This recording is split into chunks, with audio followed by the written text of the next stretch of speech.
cuando Jesús vino a la tierra a cumplir la misión que el Padre le había encomendado, lo cual era salvar la humanidad, dice la Biblia que multitudes lo seguían, pero Jesús escogió a 12 hombres. ¿Cuántos? 12, a los cuales llamó apóstoles. Apostelo, como es la palabra en el griego, que lo que significa es enviado. Y durante 3 años y medio Jesús forjó en la vida de estos hombres su carácter, su pasión y su integridad a la misión a la cual les había sido asignada. Y cuando Jesús se va, después de resucitado, que Él se va para estar con el Padre una vez más, dice la Biblia que Jesús le encargó a estos hombres el cuidado de la iglesia, el desarrollo de la iglesia. Y miren, hermanos, esto fue lo que Jesús les dijo: ustedes van a ser mis testigos, ustedes van a testificarle al mundo de mí, de quién soy yo. Ahí en Hechos 1:8, ¿verdad? Le dijo: van a recibir poder cuando venga el Espíritu Santo y me van a ser testigos en todo el mundo, empezando en Jerusalén, toda Judea, Samaria y hasta los confines de la tierra. Esos hombres, hermanos, junto con los profetas del Antiguo Testamento, fueron y son el fundamento de la iglesia. A eso se refirió el apóstol Pablo cuando le habla a los Efesios en el capítulo 2 y el versículo 20. Pablo les dice: edificados sobre el fundamento de apóstoles y profetas, siendo la piedra principal Jesucristo mismo. Qué interesante. Esto es una revelación hermosa que de repente se pierde de vista o no se logra entender con claridad en este tiempo. Jesús está uniendo 2 pactos aquí: los profetas del Antiguo Testamento y los apóstoles del Nuevo Testamento, uniendo 2 dispensaciones. Y Él dice que Él, Jesús, es la piedra angular que une 2 pactos. Edifíquense, les dijo, edificados, dice Pablo, sobre el fundamento de apóstoles y profetas. Los profetas del Antiguo Testamento y los apóstoles del Nuevo Testamento son el fundamento de la iglesia. Ese fundamento ya está puesto, no se puede poner otro fundamento, ya está puesto allí. Y esa es la doctrina que predicamos, la doctrina apostólica, cristocéntrica. Y estos hombres, dice la Biblia, que dejaron todo para cumplir la misión que Jesús les había asignado. Y escuche usted la declaración que el apóstol Pablo, que es el último de los apóstoles del Señor, declara acerca de este particular.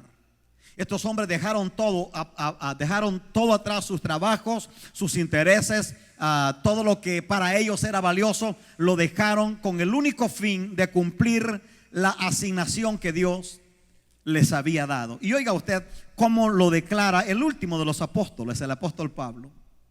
Dice Filipenses capítulo 3 y el versículo 7: pero cuantas cosas eran para mí ganancia, las he estimado como pérdida por amor a Cristo. Hermanos amados, el carácter de Cristo fue tan formado en la vida de estos hombres, de estos apóstoles, que cuando ellos viajaron y visitaron una ciudad que se llama Antioquía, por primera vez le llamaron cristianos. Pero no le llamaron así cristianos como de una manera tan halagadora, sino como un apodo, porque estos hombres estaban hablando, estaban accionando, estaban haciendo las cosas exactamente como Jesús las hacía.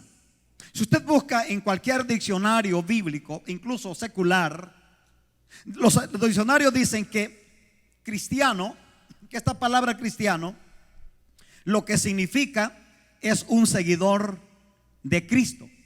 Pero cuando usted busca la raíz etimológica aramea de la palabra cristiano, lo que en su significado más profundo dice es pequeño Cristo. Mire cómo cambia usted el significado de la palabra. Cristiano, en la raíz etimológica aramea, en su significado más profundo, lo que significa es pequeños Cristos.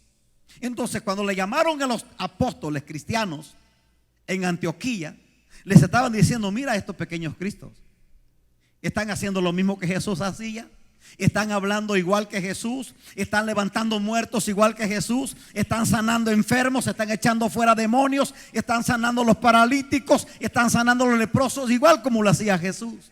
Y le llamaron cristianos. Tristemente, a través de los años, esta palabra cristiano ha perdido su valor. Y usted se da cuenta que hoy por hoy cualquier persona se llama cristiano. Pero hoy, hermanos, nos damos cuenta que el mundo, incluso la iglesia, le ha quitado valor a esta palabra, cristiano, perdiendo de vista el significado profundo, etimológico de la palabra, que lo que significa es pequeño Cristo. Hermano, cuando alguien le diga cristiano a usted, you better believe it. Y acuérdese que le está diciendo pequeño Cristo. Entonces, si le está diciendo pequeño Cristo, ¿verdad?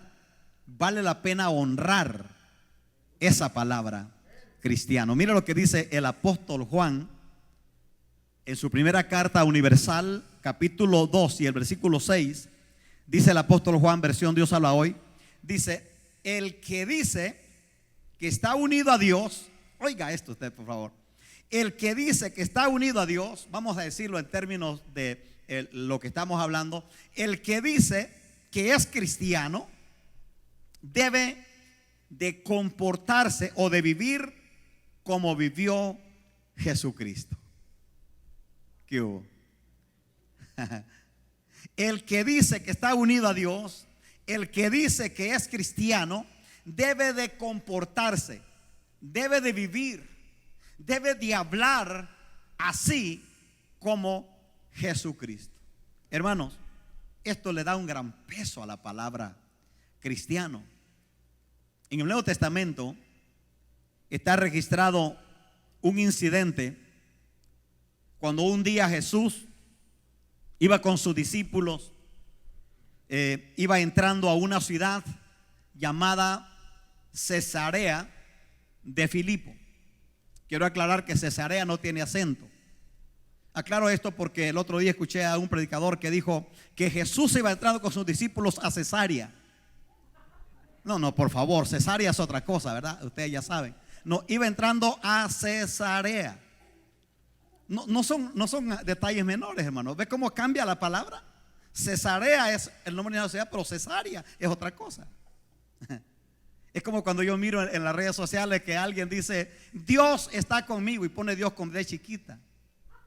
You better be careful, porque Dios con B chiquita es Satanás o un ídolo. Cuando usted va a hablar de Dios, el Dios todopoderoso, tiene que ser con D grande. Bueno, no estoy dando una clase de ortografía, ¿verdad? Pero nomás estaba queriendo decir eso, ¿verdad?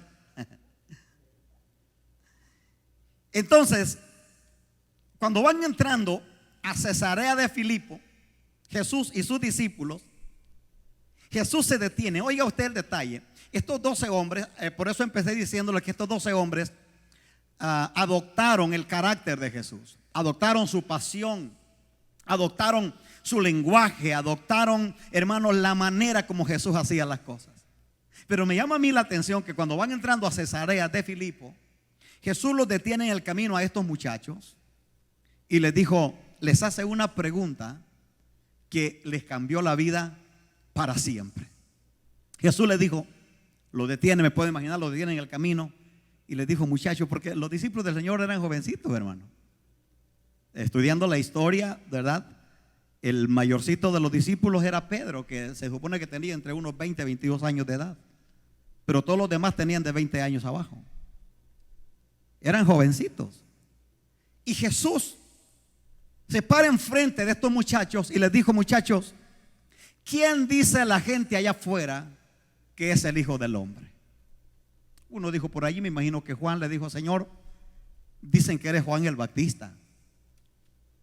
No dijo otro, ¿verdad? Vamos a ponerle lógica al asunto y a ponerle imaginación. Me imagino Mateo, no dijo Mateo, pero dicen que también eres Elías. Oh, dijo Bartolomé, pero yo escuché que decían que es Jeremías o alguno de sus profetas. Y mire, cada discípulo está dando una versión de lo que la gente dice allá afuera de quién es Jesús. Jesús lo está escuchando, pero en un determinado momento Jesús les pregunta y les hace la pregunta que les cambia la vida para siempre. Jesús les dijo: ok, bueno, ya ustedes ya saben qué es lo que la gente piensa de mí allá afuera, pero ahora, ¿quién dicen ustedes que soy yo? Estoy leyéndole la Biblia, ¿verdad? Allí en Mateo 16:13. Jesús les dijo: ¿quién dicen ustedes que soy yo? Y allí el asunto se puso tenso porque ya nadie quiso decir nada. Todos guardaron silencio y dijeron: oh my God, no lo habíamos pensado. Y de repente Pedro le dijo: tú eres el Cristo, el Hijo del Dios viviente.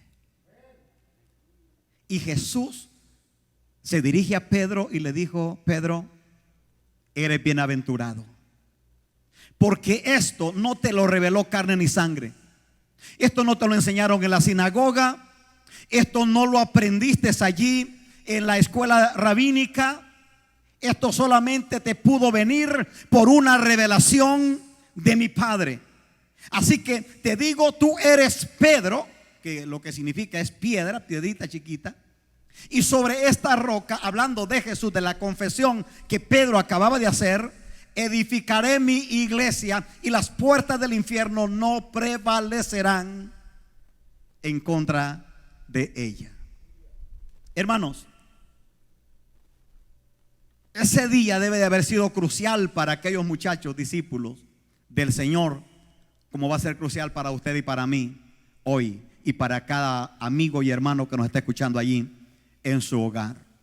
Por eso yo quise titular el mensaje de hoy: ¿quién es Jesús para ti? ¿Quién es Jesús para mí? Porque al igual que en el primer siglo, hermanos, el mundo, la gente tiene un concepto personal de quién es Jesús, y cada uno tiene un concepto personal. Por ejemplo, me recuerdo cuando yo no era cristiano, mi familia y yo no éramos cristianos, visitábamos Guatemala, una Esquipula se llama allí en Guatemala, ¿no? Esa ciudad, y ahí está el Cristo negro. Para ellos es el Cristo negro. Y creo que Ecuador tienen el Cristo ajorobado, ¿verdad? Que está así todo esquelético y ajorobado. No me estoy inventando, son asuntos que la gente tiene un concepto personal de Cristo. La religión mayoritaria, por ejemplo, ahorita ellos tienen diferentes ideologías de Cristo. Entonces la pregunta hoy, que es el tema que vamos a desarrollar en este día, es igual como Jesús le preguntó a los discípulos del primer siglo: ¿quién es Jesús para ti? La pregunta es personal, para mí. O sea, ya no es qué piensa la gente de Cristo, qué piensan los de el Cristo negro, qué piensan los de Cristo ajorobado. No, ¿quién es Jesús para ti, hermano? Eso nos va a cambiar la vida para siempre. Tener el conocimiento claro de quién es Jesús nos va a cambiar la vida para siempre, porque Dios no quiere que solamente creamos en Jesús de una manera vaga, como todo el mundo cree. Usted va a ver que todo el mundo dice: oh, yo creo en Cristo, ¿verdad? Tú le preguntas a un curandero, dice: ¿usted cree en Cristo? Oh, sí, yo creo en Cristo. Ahí lo tengo, mira, ahí tiene su crucifijo en la pared. Tú le preguntas a cualquier persona que ande mal: ¿tú crees que? Oh, sí, yo creo en Cristo. Santiago dice que hasta los demonios creen y tiemblan. Entonces, Dios no quiere que solamente creamos en Jesús, sino que Dios demanda. Oiga, no pide, porque Dios nunca pide las cosas. Él demanda, Él es soberano. Entonces Dios demanda que conozcamos quién en realidad es Jesús para nosotros. Y este día me propongo que al salir por esa puerta